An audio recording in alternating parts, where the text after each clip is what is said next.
What do you actually do in design school? I am here and I am going to tell you. When I started my graphic design degree, I could never figure out what it entailed or like what kind of things that I should be practicing before I went to go do it. I didn't know what would be helpful. I'm here to tell you what kinds of things that you should expect in design school. Now, I do know all schools are different. I just have my own experience and my own design school experience, and I wanted to share it with you. And if you are interested in more videos like this or more in depth, please comment below what you would like to see. I'm about just graduated with my BFA in design with an emphasis in graphic design. And then I also have a minor in marketing. And I think the reason that there isn't very much information on graphic design is because graphic design is really gatekept. I think that we all need to learn more about design. So I'm going to just do in this video a general overview. So if you are interested in more information like this, I want you to hit subscribe, give me a comment, tell me what you're interested in, and I will do a graphic design video on it. Courses. So we basically had to take like really standard art classes. So we took like 2D design, 3D design, intro to media. Basically, they were not anything to do with design, and they were for like all the photography majors, all for the painting majors. Like every single art student had to take these. So then you start with the design classes after like 2 years. The first two real graphic design classes that I took were Introduction to Computer Graphics and Graphic Design Systems. I couldn't tell you the difference between those two classes. That was the first time that I used Illustrator, first time I used InDesign.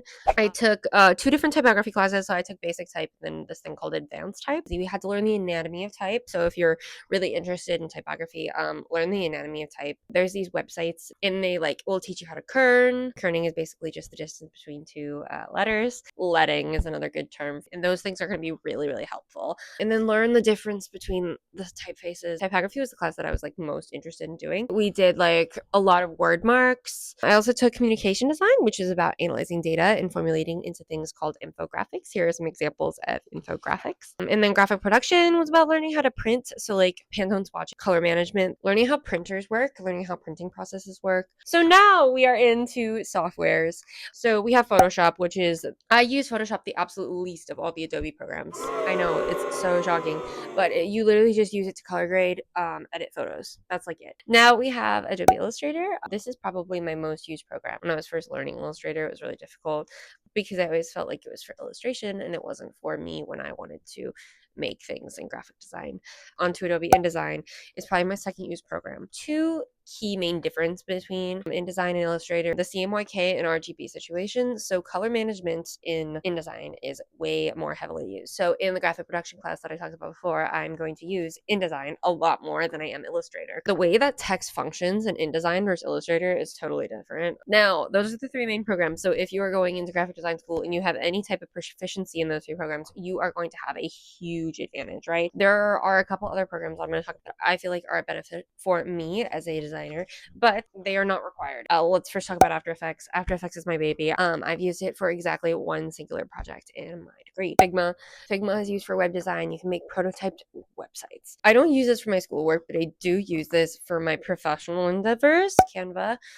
It's a very easy interface. You'll be able to get it in 2 seconds. I personally think I should at some point teach Katie Canva. I love her. What kind of projects do you do in design classes is the question here, right? So overall, we've done like a ton of different projects. We've done like album covers, we've done book covers, fake business websites, basically you name it. We've done a ton of poster design. And in those poster designs, I think the main thing we talk about, right, is visual hierarchy, negative space.